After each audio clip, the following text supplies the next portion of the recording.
Ketua RT di lingkungan rumah Kadif Propam Polri Irjen Verdi Sambo ternyata bukan sosok sembarangan.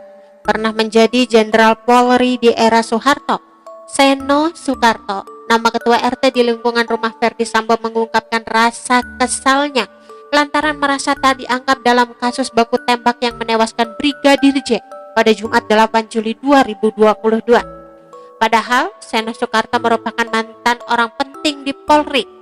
Ia pernah menjadi petinggi Polri semasa masih berdinas di kepolisian. Pangkat terakhir Seno sebelum pensiun dari Polri adalah Mayor Jenderal. Seno mengaku tersinggung karena tak ada yang melapor kepadanya saat kejadian hingga sekarang, kecuali petugas Satpam Komplek. Peristiwa polisi tembak polisi yang menewaskan Brigadir Nopriansyah Yosua Huta Barat atau Brigadir J terjadi di rumah Kadif Propam Polri Irjen Verdi Sambo di Kompleks Polri Duren 3, Jakarta Selatan. Dia juga merasa tersinggung karena merasa ada pihak yang dengan seenaknya menyuruh petugas Satpam di kompleksnya. Seno menyebut biasanya ia selaku ketua RT selalu mendapatkan laporan setiap kali ada kejadian di lingkungannya. Namun hingga kini polisi melakukan olah tempat kejadian perkara atau TKP di rumah Irjen Verdi Sambo tidak ada yang melapor kepadanya. Murka lantaran merasa dicueki dalam penanganan kasus penembakan Brigadir Yosua, Ketua RT rumah Irjen Sambo ternyata seorang petinggi Polri di era Presiden Soeharto. Foto sosoknya pun jadi sorotan. Maijen Polisi Purnawirawan Seno Soekarto menjabat sebagai Ketua RT di lingkungan rumah Irjen Verdi Sambo. Meski usianya tak lagi muda, pria kelahiran 1938 itu masih dipercaya warga sekitar sebagai Ketua RT. Ketika masih berdinas di Polri, Seno pernah menjabat 2 kali sebagai Kapolda, yakni Kapolda Aceh dan Kapolda Sumatera Utara. Ketika tahun 1986, Seno Soekarto sempat menggelar operasi besar-besaran terhadap pencurian kayu di hutan Aceh. Ketika itu, Seno Soekarto memimpin Polda Aceh dalam operasi besar-besaran selama sebulan. Polda Aceh menangkap tak kurang dari 120 terus memuatan kayu log.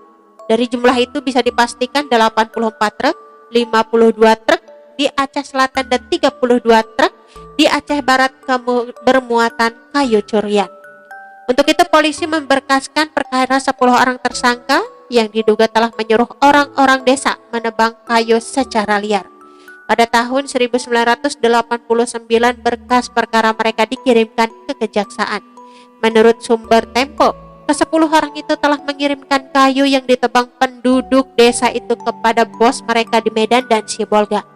Penangkapan besar-besaran itu bermula di kecurigaan Seno Soekarto.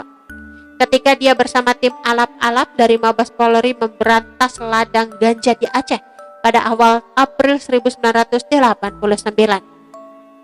Dari helikopter dia menyaksikan berkas-berkas hutan dibabat di berbagai tempat di wilayah hukumannya itu. Apalagi menurut laporan memang banyak pencurian yang menggerayangi hutan Aceh seluas 4 juta hektar tersebut. Sebab itu pada pertengahan Juni 1989, Seno Soekarto memerintahkan bawahannya merazia semua truk yang bermuatan lebih. Kini ia pun telah pensiun dari dunia kepolisian.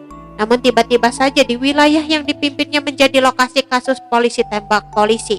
Namun pihak kepolisian yang menyelidiki kasus itu seakan-akan tak menganggapnya. Seno tak pernah diberitahu soal kasus tersebut.